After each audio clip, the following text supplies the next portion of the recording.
So you heard what we talked about. I did. We talked about Very creativity. We talked about the new labor market, and I have this hypothesis that you, who work with, I think, one of the more creative work that you can do, being a musician and a writer and a provocateur sometimes, a thought leader. When I'm lucky. When you're lucky, yeah. What is your reflection on the discussion we just had? Can we bring in more creative people into traditional companies, or how do you see this? The question, or the answer to that, I would say, is yes, absolutely. I mean, especially since, you know, I'm not in these type of rooms very often, but the word innovation, when I'm in these types of rooms, the word innovation is usually thrown around a lot as one of the highest virtues. And is it? Well, I would say that it is, but I mean, creativity is, if not synonymous, at least it's well on the road to innovation, right? And I think in some of the practices that I think have popped up in the kind of the 9 to 5, the office workplace, because of the pandemic, were already, since the dawn of the internet, in practice in the creative arts. You know, I've been collaborating with songwriters and producers I live in Sweden, but in Denmark, in Norway, in the United States, by, you know, sending files and recording and working.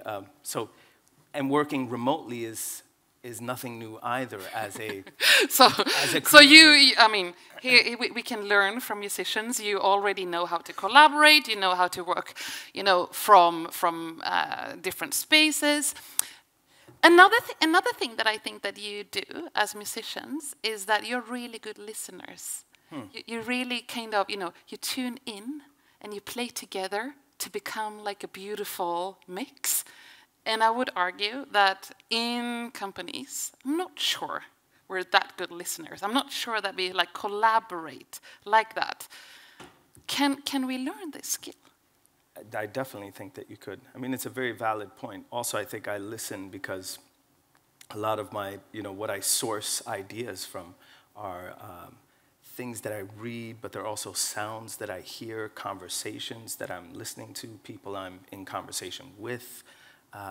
All of this is you know, so to speak, my creative well that I can, you know, write lyrics about or you know, write songs together with musicians on. So I think I'm constantly looking for things out in the world that I could turn into a song or to a story. That, you know, the musical arts anyway, I feel, lyric-based, as I'm a lyricist at heart, is I'm always looking for a good story. And this? Kind of in a way as maybe a journalist is, but not as structured as that. But I'm always looking for a story to tell or to convey a message via a story. So listening is a huge part of that. And I think this is innovation, what you just heard. Tuning in, tapping into stories, to, I guess, pictures, to words, and then making something new out of that. So, you know, Helene knows this, but I did the world's first singing and coding hack with when she was at Telia with the leadership team, because I had this idea that leaders need to sing in a choir and start to listen to each other, what happens. And I think that there has been so much broadcasting and not so much of this kind of tuning in. So I did it literally. I'm not sure that was the right thing, but it was pretty fun. It was pretty fun, but it was more like an exploration. It was very different. But I think there are two things maybe that could be helpful or translatable into other disciplines or other parts of society. And I think that in at least specifically the way I make music in kind of the pop music context, like X amount of people gather in a room and spend 1, 2, 3, or 5 days together in that room writing and creating, you know, as many songs as possible, is that there's a huge acceptance for failure, and it's because of, I think, of that huge acceptance for failure, it's also very play-oriented. Like we play around a lot. And so failure doesn't even really exist in that room because we're just trying things out. It's How do you get there? Like, how do you get to that contract? So it could be new people that you don't know? It could be, it often is people that I haven't worked with before. And then it's about finding, finding chemistry. It can also be about, standing up for your idea that, no, I really think it should be, I will always love you and not, God, I hate you. So sometimes it's standing up and gunning for your idea, but a lot of it is also giving up on your ideas. It'd be like, no, well, let's run with that. And I find many times when I'm writing songs together with people that I haven't written songs with before, that there's a lot less arguments because everybody's very kind of courteous, and I'm like, no, okay, we'll try your idea. I won't, But when it's with people that I've worked with for 20 years, it's like, hell no, I'm not. So, I mean, there is a huge plus with shifting. I don't work in the same studio all the time. I don't work in the same city all the time. I work in different constellations of co-collaborators, and it really helps. And then it can be very nice to come back and work with, my friend Jens, for example, who I wrote an album with during the pandemic, because he and I have known each other for 25 years, and it's very, and that's depth of relationship. Yeah. And we also argue a lot, which is also a great kind of source for inspiration. Arguments are kind of like mini crises, and there's almost nothing more creative than a crisis. So the pandemic has really been, I hate to say it, being the global tragedy that it still is, but it's been a highly creative time. We also spoke a little bit before today, and you introduced this concept of what is value in the work that you do. Not so much results-oriented, maybe, and maybe a little bit more long-term. Can you just explain a little bit to the audience here how you think about value? Well, I guess when two companies, if two companies were to collaborate, or three or four or more, I would guess that profit and profitability would be kind of, and marketability, and all these things would be kind of discussions that you'd have almost at the outset as your why. Whereas in music anyway, I can't speak too much for the other art forms, there's kind of an unspoken agreement of a higher purpose, which is, are we going to do something that is of great quality?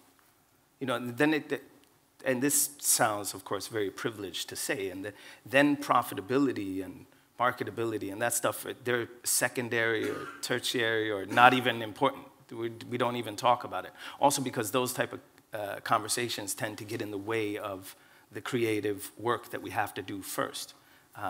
Then when we have something that's of good quality, like, wow, this is really good, then, we often have friends and managers and A&Rs and people that worry about that stuff, and then we have that conversation.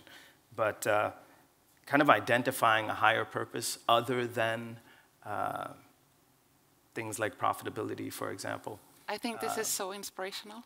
I think if we're going to crack climate change, for example, we need to think like this. We need to bring in many different actors, maybe not even write that legal contract in the beginning, but actually start to work on the thing and then, kind of flip the whole, maybe you and I cannot change the whole commercial system, but I think it's something really inspirational in the way that you seem to work. Like workshopping things, like building things that might not have a use, but playing around with it in order to see if you can actually come up with something that could mean something, that could be something. So we have collaboration, we have play, we have trusting people, we have focusing on quality and then taking profitability later. And we have this kind of, I think, that purpose-driven. For me, all these 5 qualities is like, what leaders of tomorrow, I think, should master.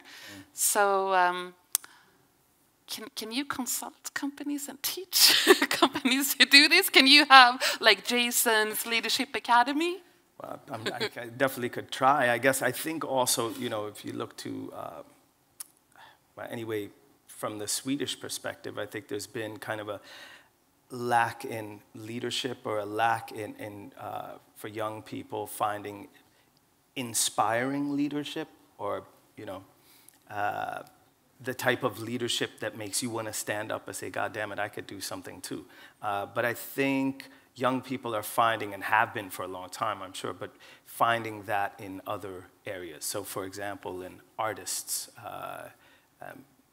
be it filmmakers, photographers, painters, poets, rappers, designers, in other than politicians or business leaders, maybe. I would agree. I think that, before when I said we need to connect with young people, I think these are the skills. Like, we should maybe mirror these type of role models that can explain and connect. I think what you do, you connect with people. One of the specific character types that you'll meet in a music studio is somebody will say, well, in class I could never sit still. Or I was never quiet, or I had a lot of problems in school because I'm dyslexic. There's a lot of dyslexics that are songwriters or producers. There's a lot of people with ADD and ADHD.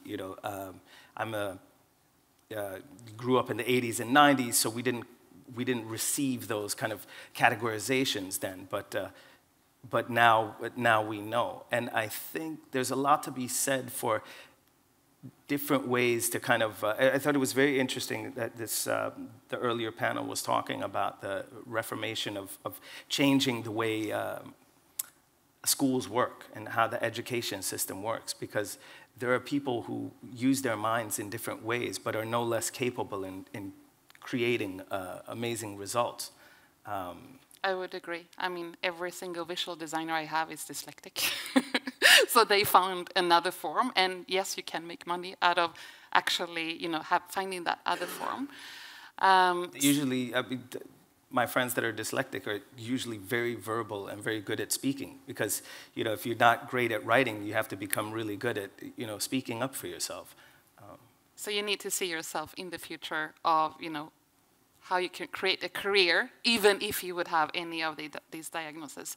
So for me, this was super inspiring. We're actually going to end now. And I hope that I have this vision. I think that we are missing creatives in the executive teams. I think that we are missing philosophers. I think that we are missing artists. I think that we are, missing a piece in our executive teams. And hopefully you could see that this type of leader that you are, the type of collaborator that you are, might be really important in the future. I would say that, you spoke about authenticity before, and I see a lot of advertisement. Authenticity is often something that's pushed to the forefront, but that we as consumers often kind of see through, I think, and many times don't see through. But I think authenticity has one of its roots in emotion. And I can't think of anything less emotional than a corporate structure.